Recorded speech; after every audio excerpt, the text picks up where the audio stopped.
La Genèse, chapitre 13. Abram remontait d'Égypte vers le midi, lui, sa femme et tout ce qui lui appartenait, et Lot avec lui. Abram était très riche en troupeaux, en argent et en or. Il dirigea ses marches du midi jusqu'à Béthel, jusqu'au lieu où était sa tente au commencement, entre Béthel et Haï, au lieu où était l'autel qu'il avait fait précédemment. Et là, Abram invoqua le nom de l'Éternel. Lot, qui voyageait avec Abram, avait aussi des brebis, des bœufs et des tentes. Et la contrée était insuffisante pour qu'ils demeurassent ensemble, car leur bien était si considérable qu'ils ne pouvaient demeurer ensemble. Il y eut querelle entre les bergers des troupeaux d'Abram et les bergers des troupeaux de Lot. Les Cananéens et les Phéréziens habitaient alors dans le pays. Abram dit à Lot, « Qu'il n'y ait point, je te prie, de dispute entre moi et toi, ni entre mes bergers et tes bergers, car nous sommes frères. Tout le pays n'est-il pas devant toi? Sépare-toi donc de moi.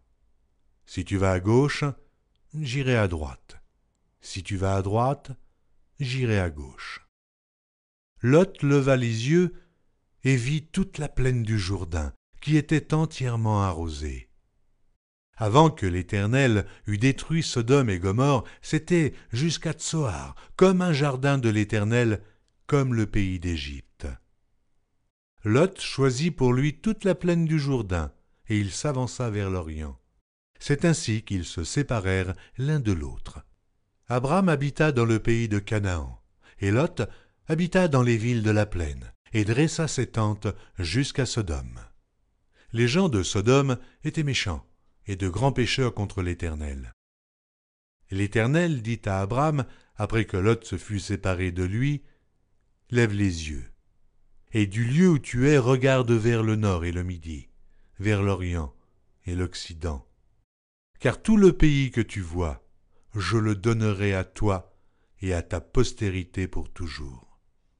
Je rendrai ta postérité comme la poussière de la terre, en sorte que, si quelqu'un peut compter la poussière de la terre, ta postérité aussi sera comptée.